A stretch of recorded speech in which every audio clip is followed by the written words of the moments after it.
من الشیطان الرجیم بسم اللہ الرحمن الرحیم هل انبئکم علی من تنزل الشیاطین۔ اللہ تعالیٰ فرماتے ہیں کیا میں تمہیں بتاؤں شیاطین کس پر اترتے ہیں؟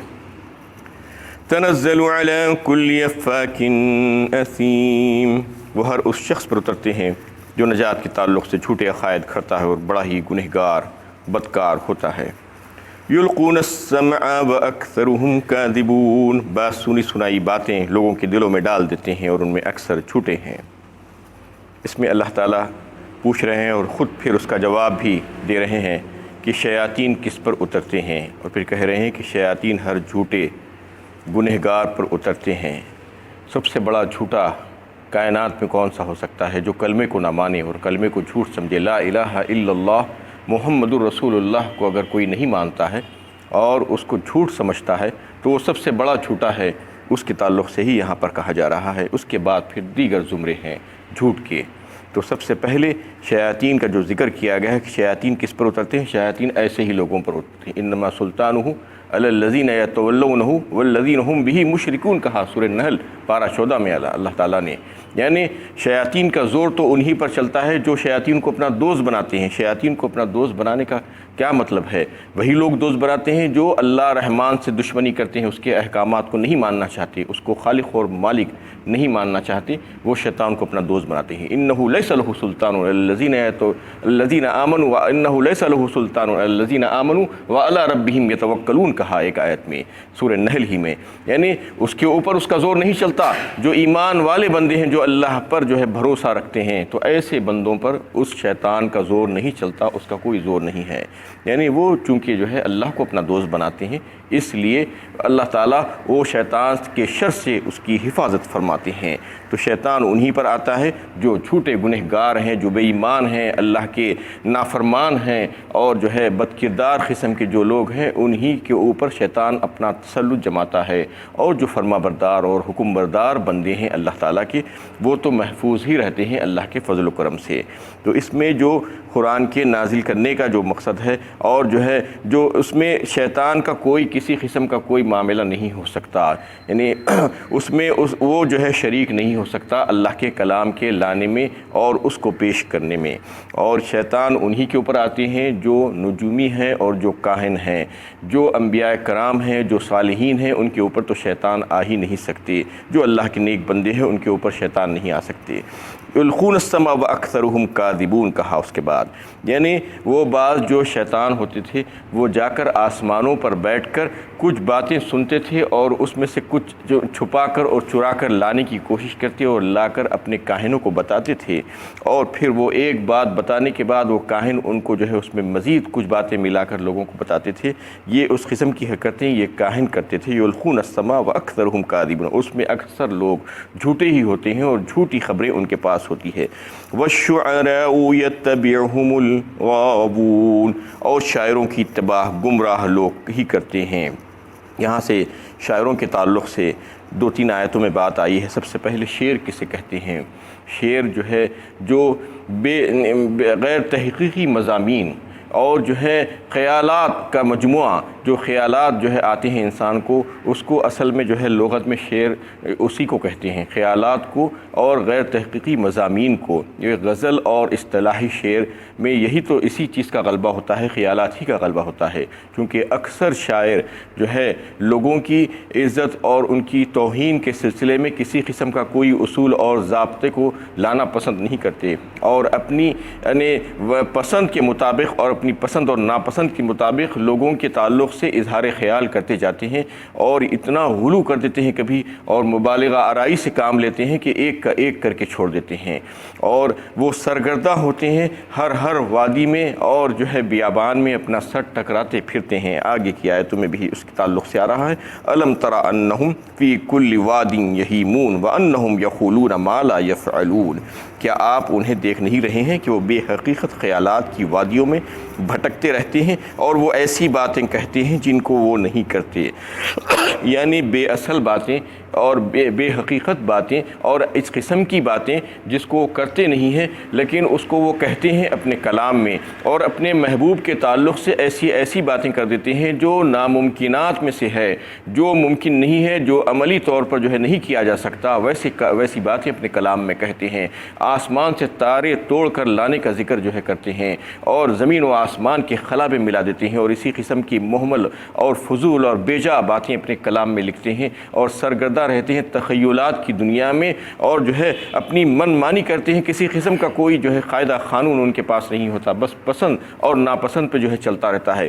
کسی کو جو ہے پسند کر لیا، کسی سے محبت کر لی تو اس کو آسمانوں پر بٹھا دیا، اور کسی سے جو ہے نفرت ہو گئی، اختلاف ہو گیا تو اس کو تحت الثری میں پھینک دیا۔ بس یہ معاملہ ان کا ہوتا ہے۔ افراط و تفریط ان کے کلام میں ہوتی ہے، غلو ہوتا ہے ان کے کلام میں، حقیقت پسندانہ کلام ان کا نہیں ہوتا ہے بلکہ غیر حقیقت پسندانہ کلام ہوتا ہے۔ من مانی جو ہے بغیر قاعدے اور قانون کے جو ہے وہ اپنا کام کرتے جاتے ہیں، لیکن جو ہے اللہ تعالیٰ یہ بتا رہے ہیں کہ سب ایسے نہیں ہوتے۔ وَأَنَّهُمْ يَقُولُونَ مَا لَا يَفْعَلُونَ إِلَّا الَّذِينَ آمَنُوا وَعَمِلُوا الصَّالِحَاتِ، یعنی بذات خود فی نفسہ جو ہے یعنی شعر کہنا یا جو ہے شاعری کرنا برا نہیں ہے، لیکن اس وقت جب کہ جو ہے اس میں اللہ تعالیٰ کی نافرمانی کا پہلو نہ ہو اور اللہ تعالیٰ کے ذکر سے دوری نہ ہو، اور اس میں کسی قسم کی کوئی فواحش یا محرکات فواحش نہ ہو، اور جو ہے لوگوں کی بیجا جو ہے توہین اور ذلت نہ ہو اس میں، اور ناحق باتیں نہ ہو، تو پھر وہ کلام ایسا کلام کہا جا سکتا ہے۔ اور ایسا کلام کہتے تھے اور ان کو ترغیب بھی دی گئی ہے، اور جو ہے دربار رسالت میں جو صحابہ کرام تھے اس میں بعض شاعر بھی تھے، حضرت حسان بن ثابت رضی اللہ تعالیٰ عنہ، حضرت کعب بن مالک رضی اللہ تعالیٰ عنہ، ان کو اللہ کے نبی صلی اللہ علیہ وسلم نے جو ہے انہیں اس بات کی ترغیب بھی تھی۔ یہ صحیح بخاری میں جو ہے یہ حدیث درج ہے، اور اللہ کے نبی صلی اللہ علیہ وسلم نے ان حضرات سے کہا کہ کہو اشعار ان کفار کے مقابلے میں، اس کے جواب میں جو انہوں نے جو ہے مسلمانوں کی حجو کی ہے تو اس کے جواب میں آپ بھی اشعار کہو، اور تمہارے ساتھ جبرائیل امین بھی ہے۔ تو اس طریقے سے جو ہے ان کی ہمت افزائی کی نبی صلی اللہ علیہ وسلم نے، لیکن وہ لوگ ایسے نہیں تھے۔ اللہ تعالیٰ ان کا کردار بتا رہے ہیں کہ وہ ایمان والے بندے تھے، اور پھر وہ عمل صالح کرنے والے، اس پر کاربند رہنے والے، اللہ کے ذکر سے جو ہے ان کی زبانیں تربدر رہتی تھی، اور وہ کبھی بھی افراط و تفریط والا کلام نہیں کہتے تھے، کبھی غلو آمیز کلام نہیں کہتے تھے، کبھی بھی جو ہے یعنی ایک کا ایک نہیں کہتے تھے، یعنی ان کے پاس اصول اور ضابطہ ہوتا تھا کسی کے تعلق سے، اور تحقیق کر کے اس کے بارے میں جو ہے لکھتے تھے۔ کبھی بھی کسی کے بارے میں کوئی کلام لکھنا ہو تو تحقیق کے ساتھ لکھا جاتا تھا۔ ایسا ہی جو ہے کہا جا سکتا ہے کلام آج بھی جو ہے بہت سے ایسے جو ہے ٹاپکس ہیں، جیسا کہ جو ہے اسلام کے بارے میں اور مسلمانوں کے بارے میں لوگ جو ہے ان کی حجو کرتے ہیں، ان کے بارے میں ایسے غلط خیالات جو ہے اشعار میں لکھتے ہیں، اور جو ہے ان کا جواب دیا جا سکتا ہے۔ اور پھر کائنات میں اللہ تعالیٰ کی قدرت کی بے شمار نشانیاں ہیں، اس پر کلام کیا جا سکتا ہے، اس میں نظمیں لکھی جا سکتی ہیں، اور سب سے بڑے اللہ کی توحید اور ثنا جو ہے بیان کی جانی چاہیے سب سے بڑھ کر جو ہے اشعار کے ذریعے سے۔ اور پھر اللہ کے نبی صلی اللہ علیہ وسلم کی نعت گوئی جو ہے، آپ صلی اللہ علیہ وسلم کے یعنی توصیف اور آپ صلی اللہ علیہ وسلم کے اوصاف جو ہے بیان کرنے چاہیے، لیکن اس میں بڑی احتیاط کی ضرورت ہے۔ آپ صلی اللہ علیہ وسلم کی تعلق سے جو ہے یعنی آپ کے اوصاف بیان کرنے کے سلسلے میں لوگ بہت مبالغہ آرائی کر دیتے ہیں اور غلو میں پہنچ جاتے ہیں۔ یہ بات اچھی طریقے سے سمجھ لینا چاہیے کہ آپ صلی اللہ علیہ وسلم بھی جو ہے مخلوق ہی ہے، حالانکہ خیر خلق ہی ہے، سب سے بڑھ کر یعنی ساری مخلوقات میں سب سے اچھی مخلوق ہیں آپ، سب سے بڑھ کر ہے۔ جیسے کہ انسانیت میں سب سے اچھے انسان کون تھے؟ انبیاء کرام، اور انبیاء کرام میں سب سے بہترین سید الانبیاء ہے۔ آپ کو جو ہے اللہ تعالیٰ نے بے شمار علوم دیے ہیں، اولین اور آخرین کے سب سے زیادہ علوم آپ ہی کے پاس تھے۔ تو لیکن اس بات کا لحاظ رکھنا چاہیے کہ خالق اور مخلوق میں جو ہے فرق نمایاں ہونا چاہیے۔ یہ نہیں کہ جو ہے اللہ کے ساتھ جو ہے دیگر لوگوں کو بھی ملا دیا جائے، ان کے صفات میں جو ہے دیگر لوگوں کو بھی ملا دیا جائے، ایسا کیا جاتا ہے عام طور پر، اس سے منع کیا گیا ہے۔ اللہ کے نبی صلی اللہ علیہ وسلم نے خود کہا ہے کہ میرے ساتھ جو ہے ایسا معاملہ مت کرو، ایسا غلو آمیز کلام مت لکھو، اور ایسی غلو آمیز باتیں مت کرو جیسا کہ نصارہ نے جو ہے ان کے نبی کے ساتھ کیا تھا۔ یعنی انہوں نے ان کو اللہ کے بندے سے ہٹا کر اللہ تعالیٰ کا جو ہے بیٹا بنا دیا، اور پھر اللہ تعالیٰ ہی بنا دیا، اور ان کو جو ہے قادر مطلق بنا دیا، سارے اختیارات کا مالک بنا دیا۔ اور میں نہیں چاہتا کہ میرے ساتھ بھی ایسا ہی معاملہ کیا جائے، بلکہ میں اللہ کا بندہ ہوں اور مجھے اللہ کا بندہ ہی رہنے دو اور میرے ساتھ اس قسم کا غلو آمیز کلام مت کیا کرو۔ یہ اللہ کے نبی صلی اللہ علیہ وسلم نے منع کیا تھا اس کے تعلق سے۔ لیکن شعراء کا معاملہ تو ایسا ہے کہ ان کے دل و دماغ میں جو باتیں چلتے رہتی ہیں اسی کو جو ہے وہ اپنے اشعار کے ذریعے سے ظاہر کرتے جاتے ہیں، نہ کوئی تحقیق کرتے ہیں، نہ کوئی علم ہوتا ہے ان کو اس کے بارے میں کہ کیا کہہ رہے ہیں، رسالت کے بارے میں کیا کہہ رہے ہیں اور دوسری دیگر چیزوں کے بارے میں کیا کہہ رہے ہیں۔ تحقیق کر کے لکھنا چاہیے، بغیر تحقیق کے کچھ بھی نہیں لکھنا چاہیے، چاہے وہ جو ہے انبیاء کرام کا معاملہ ہی کیوں نہ ہو۔ نعت گوئی بھی جو اگر کر رہے ہیں تو بہت ہی احتیاط کے ساتھ کرنا چاہیے۔ اس میں بہت سے لوگ انصاف نہیں کرتے، یعنی من مانی اشعار لکھ دیتے ہیں اور جو ہے ایسے اشعار لکھ دیتے ہیں جو کفریہ اور شرکیہ ہو جاتے ہیں، شرک سے قریب ہو جاتے ہیں۔ اس سے منع کیا گیا ہے۔ آپ صلی اللہ علیہ وسلم کے اوصاف بے انتہا ہے، اس کے بارے میں لکھا جا سکتا ہے۔ آپ کے جو ہے آپ کے تعلق سے آپ کے کارنامے جو کو لکھا جا سکتا ہے اور آپ کی مکی زندگی اور مدنی زندگی کے بارے میں لکھا جا سکتا ہے، آپ کی شجاعت کے بارے میں لکھا جا سکتا ہے، آپ کی اخلاق اور کردار کے بارے میں، آپ کی حیات مبارکہ کے بارے میں۔ کتنے پہلو ہیں آپ کے لاجواب اور بے مثال پہلو۔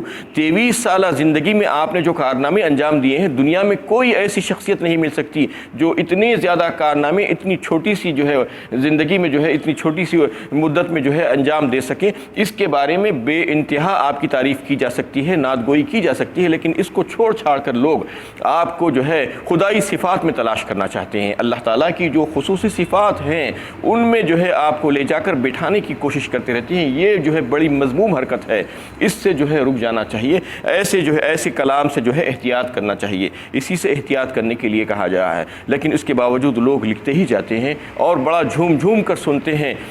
بعض اشعار جو سننے میں آتے ہیں کہ اتنے شرکیہ ہوتے ہیں اور یہ جو ہے بڑے جھوم کر گاتے بھی ہیں اور لکھتے بھی ہیں اور لوگ سنتے بھی ہیں، اور یہ کہہ رہے ہیں کہ بعض اشعار میں نے سنے ہیں کہ اللہ کے پلڑے میں وحدت کے سوا کیا ہے، ہم کو جو لینا ہے لے لیں گے محمد سے۔ یہ کیا بات ہے؟ سنیے آپ، کتنی شرکیہ بات ہے کہ اللہ کے اس پلڑے میں وحدت کے سوا کیا ہے کہہ رہے ہیں، یعنی کچھ بھی نہیں ہے، اللہ تعالیٰ دینے کے قابل نہیں ہے، ہم کو جو لینا ہے لے لیں گے محمد سے۔ اور بعض اشعار میں یہ کہتے ہیں کہ ہمیں جو ہے جنت نہیں چاہیے، ہمیں مدینے کی گلیاں کافی ہیں ہمارے لیے۔ یہ کیسی بات ہے؟ جنت کیسے نہیں چاہیے؟ آپ کہاں جائیں گے؟ کیا کوئی مسلمان کی یہ خواہش نہیں ہوتی کہ وہ اللہ کی رضا اور پھر اللہ کی جنت میں داخل ہو جائے اور اس کا مستحق ہو جائے؟ محبت میں اتنا غلو اچھا نہیں ہے۔ بھر دے جھولی میری یا محمد کہتے ہیں، کون ہے جھولی بھرنے والا سوائے اللہ کے؟ بتائیے۔ اس قسم کا کلام نہیں لکھنا چاہیے، یہ اس قسم کے کلام سے جو ہے احتیاط برتنی چاہیے۔ لیکن بہت سے شعراء جو ہے ایسا کلام لکھتے جاتے ہیں اور ان کی تعریف بھی کی جاتی ہے اور ان کی توصیف بھی کی جاتی ہے اور ان کو بہت سراہا جاتا ہے، لیکن سمجھ لینا چاہیے کہ یہ جو ہے یہیں پر چلے گا، اللہ کے پاس نہیں چلے گا۔ اللہ تعالیٰ سوال کریں گے اور پوچھیں گے کہ تم نے ایسا کلام کیوں لکھا تھا؟ تم نے وہ صفات جو صرف میری تھی میرے بندوں میں کیوں تلاش کی تھی اور کیوں میرے ساتھ ان کو لا کر بٹھا دیا تھا؟ تو یہ شعراء کا کام ہی ایسا ہے۔ اللہ تعالیٰ ان کے تعلق سے کہہ رہے ہیں کہ وادیوں میں بھٹکتے پھرتے ہیں اور ایسی باتیں کر دیتے ہیں جو کہتے ہیں جو کرتے نہیں ہیں۔ تو یہ ہے ان کا معاملہ ہوتا ہے اور یہ مذموم حرکتیں کرتے ہیں۔ ایسی حرکتیں کرنے سے ان کو باز آ جانا چاہیے، سوائے ان لوگوں کے جو ایمان اور عمل صالح کے ساتھ زندگی گزارنے والے، اللہ کے ذکر میں رہنے والے لوگ جو اچھے اشعار کہتے ہیں، جو اس زمانے میں بھی کہتے تھے۔ ایسے اشعار کہے جا سکتے ہیں، بے شمار موضوعات ہیں، اس میں جو ہے اللہ کی حمد و ثنا بھی ہے اور نعت گوئی بھی ہے اور دیگر کائنات پر جو ہے نظمیں لکھی جا سکتی ہیں، لیکن اس کو چھوڑ کر اللہ تعالیٰ کے جو ہے خالق کے ساتھ مخلوقات کو ملانے کی کوشش کرنا یہ کوئی اچھی حرکت نہیں ہے، اس سے رک جانا چاہیے۔ وَذَكَرُوا اللَّهَ كَثِيرًا وَانتَصَرُوا مِن بَعْدِ مَا ظُلِمُوا وَسَيَعْلَمُ الَّذِينَ ظَلَمُوا أَيَّ مُنقَلِبٍ يَنقَلِبُونَ۔ مگر جو لوگ ایمان لائے اور کتاب و سنت کے مطابق نیک اعمال کرتے رہے اور اللہ تعالیٰ کو کثرت سے یاد کرتے رہے اور ان پر ظلم کیا جاتا ہے تو قابو پانے کے بعد بدلہ لیا کرتے ہیں، اور ظلم کرنے والے عنقریب جان لیں گے کہ ان کو کس جگہ لوٹ کر جانا ہے اور وہ کس انجام سے دوچار ہونے والے ہیں۔ یہ سورہ شعراء کی بالکل آخری آیت ہے۔ اس میں اللہ تعالیٰ نے یہ بات بتا دی کہ وہ شعراء جو ایمان والے ہیں، جو عمل صالح کرنے والے ہیں، جو اللہ کا ذکر کرنے والے ہیں، اس سے مستثنیٰ ہیں، جو اچھا کلام لکھتے ہیں، جو افراط و تفریط سے پاک کلام لکھتے ہیں، جو خالق اور مخلوق کا فرق محسوس کرتے ہیں، جو علم رکھ کر جو ہے تحقیق کے ساتھ بات کرتے ہیں، اور ایسے لوگ جو ہے اس سے مستثنیٰ ہیں۔ اور جو ہے ان لوگوں پر جو ظلم کیا جاتا ہے تو پھر وہ ظلم کا بدلہ لیا کرتے ہیں، یعنی کوئی اگر ان کی حجو کرتے ہیں تو پھر ان کی حجو پوچھوں کا جواب بھی وہ دیتے ہیں، اور دیگر جو ہے ظلم اگر کیا جاتا ہے تو اللہ تعالیٰ نے اس کی اجازت دی ہے کہ اگر کوئی آپ کے اوپر ظلم کرے تو آپ اس کا جو ہے ظلم کا جواب لے سکتے ہیں، یعنی بدلہ لے سکتے ہیں۔ وَإِنْ عَاقَبْتُمْ فَعَاقِبُوا بِمِثْلِ مَا عُوقِبْتُمْ بِهِ، کہا اللہ تعالیٰ نے، اگر تم پر کوئی جو ہے ظلم کرے تو اتنا ہی تم بدلہ لے سکتے ہو جتنا تم پر ظلم کیا گیا ہے، اس سے زیادہ کی اجازت نہیں ہے۔ تو یہ وہ کام کر سکتے ہیں۔ وَسَيَعْلَمُ الَّذِينَ ظَلَمُوا أَيَّ مُنْقَلِبٍ يَنْقَلِبُونَ، اور ظلم کرنے والے جو ہیں، جو ظالم ہیں، ان قریب جان لیں گے، جو اس قسم کی حرکتیں کرتے ہیں، جو اس قسم کے کلام لکھتے ہیں اور جو اس قسم کی بات چیت کرتے ہیں، ان کو کس جگہ لوٹ کر جانا ہے، اور اللہ کے پاس جانے کے بعد ان کو پتہ چل جائے گا۔ وآخر دعوانا ان الحمد للہ رب العالمین۔